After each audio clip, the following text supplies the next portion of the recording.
अब त्यसपछि अर्कोतिर आज हाम्रो सामुन्ने के छ परिणाम जतिसुकै व्याख्या गरेको जतिसुकै विश्लेषण गरे तापनि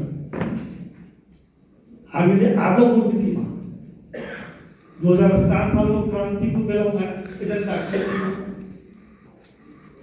क्रान्तिको 46 सालमा के छु 62 सालमा के छु त्यसमा प्रत्येक हुँदैन जस्तो बेलामा हामीले एजेन्डाको पहिचान गर्यौँ टार्गेटको पहिचान गर्यौँ लक्ष्यको पहिचान गर्यौँ आजको दिनमा त्यस्तै हाम्रो सामान्यमा के हो हाम्रो एजेन्डा के हुन सक्छ भनेपछि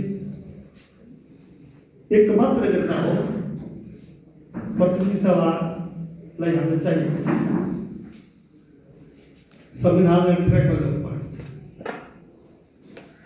प्रतिनिधि सभा चाहिएको छ भने प्रतिनिधि सभाको चाहिएको लागि दुईटा बाटो छ एउटा पुनर्स्थापना एउटा निर्वाचन पुनर्स्थापनाको पक्षमा म छैन म सुरुमै भनिदिन्छु त्यसको तर्कमा आउन म आज के भन्न चाहन्छु अहिले निर्वाचन नै हाम्रो पहिलो एजेन्डा हो सर्वोपरि एजेन्डा आज हुनुपर्छ फाल्गुन 21 गतेको लागि घोषित राष्ट्रपति तो सुशीला कार्कीले मात्रै घोषणा गर्नुभएको होइन त्यो पनि ध्यान राख्नुपर्छ त्यो त सुशीला कार्कीले घोषणा गरेको हो हुन्छ हुँदैन त्यसरी होइन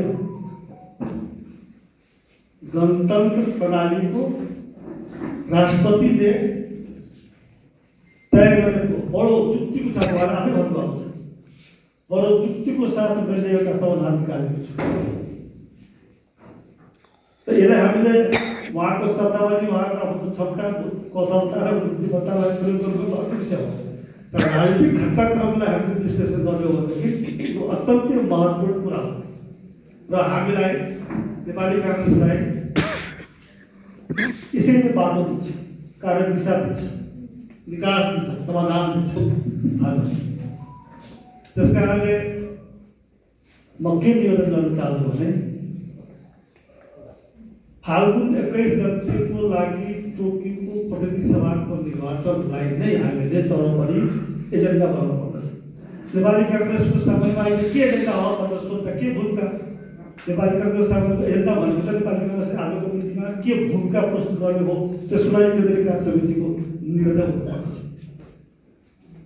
छलफल धेरै गुनासो धेरै खोजखोज धेरै होला कार्य समितिले के निर्णय गर्नु भने दुईटा विषय भयो त्यसमा सबभन्दा पहिलो सर्वोपरि प्राथमिकताको विषय हो निर्वाचन हो हामी सबै प्राथमिकताको परिभाषा गर्ने परिगणना मुक्त छौँ P1 P2 P3 P4 भन्नु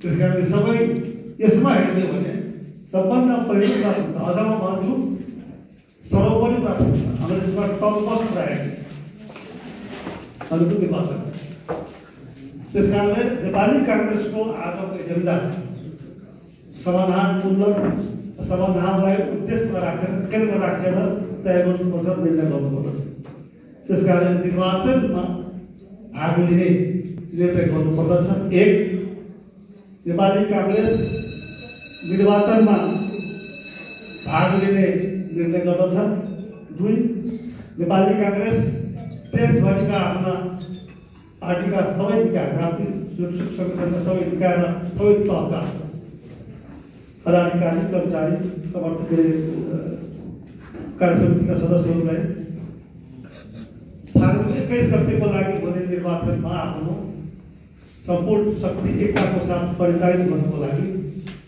मार्गदर्शन गर्दछ निर्णय गर्दछ निर्देशन गर्दछ काङ्ग्रेस निर्देशन गर्न सक्छ त्यो गर्नु पर्यो र तेस्रो नेपाल सरकारसँग निर्वाचनको लागि सुरक्षाको प्रत्याभूति दिनको लागि प्राथमिकताको साथ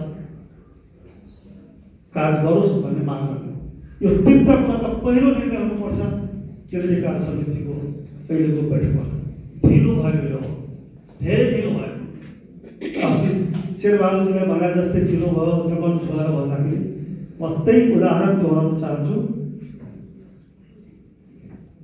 निर्वाचनको मिति घोषणा भएको 2 महिना भइसक्यो हाम्रो केन्द्रीय समितिको बैठक भयो 1 महिना भयो 26 दिन भयो 10 दिन भयो र नेपाली काङ्ग्रेस जस्तो लोकतान्त्रिक पार्टी अहिलेसम्म हामीले निर्वाचनलाई प्राथमिकता दिएर निर्वाचनमा भाग लिने निर्णय गरेको छैनौँ। कार्यवाहक सभापतिजी, हामीले त यो एजेन्डा आउनुपर्छ भन्ने सोचेका थियौँ। मैले पहिले भनेको पनि थिएँ, मैले दोहोऱ्याउन चाहन्छु। यही पदाधिकारीहरूको कार्यसम्पादन समितिको अनौपचारिक बैठकमा पनि अनौपचारिक बैठकमा मैले भनेको थिएँ, अरू कुरामा विमति होला, मतभेद होला, तर निर्वाचनको बारेमा हामी पहिले निर्णय गरिहाल्छौँ।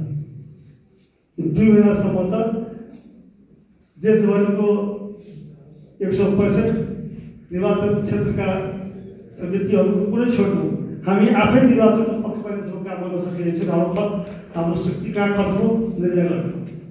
अनि हिजो अस्ति कहिले भन्नुभएको थियो मान्छेको छ भने कति गाउँको छ भनेर चाहिँ।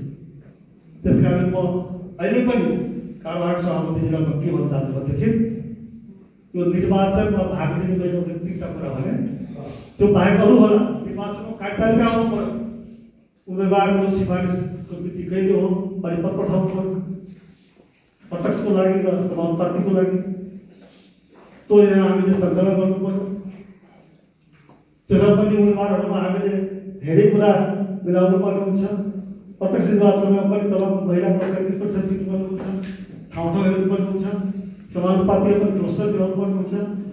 यो त्यति सजिलो काम छैन। अहिलेसम्म कार्य समितिमा पदाधिकारीहरूबाट यस्तो कार्यतालिका आएकै छैन। यो अत्यन्त दुर्भाग्यपूर्ण दुःखद कुरा हुन्छ। जुन कुरालाई पहिलो प्राथमिकता दिनुपर्छ त्यसको कार्यतालिका आएर यहाँ छ त निर्वाचनको कार्यतालिका आउनुपर्छ। निर्वाचनको कार्यतालिका आइसकेपछि अनि त्यो कार्यतालिकामा बाधा नहुने गरी महाधिवेशनको कार्यतालिका ल्याउनुपर्छ। राजनीतिक सुझबुझ, राजनीतिक दूरदर्शिता, राजनीतिक परिपक्वता यही हो जसले जति गरेको म यो कुरा यहाँ गम्भीरतापूर्वक ध्यान आकर्षण गर्न चाहन्छु। महाधिवेशन हाम्रो आन्तरिक एजेन्डा हो। निर्वाचन राष्ट्रिय एजेन्डा हो, नेसनल एजेन्डा हो। जनतासँग देशहरूको प्रत्येक सरकारहरू राख्ने एजेन्डा हो। र अन टप अफ द्याट जनता र देशसँग मात्रै अन्तर्राष्ट्रिय सम्बन्धमा पनि अन्तर्राष्ट्रिय जगतलाई पनि सरकार राख्ने विषय हो। नकुञ्जेलमा आउँदाखेरि कार्टुनको चुनाव भइरहेको थियो।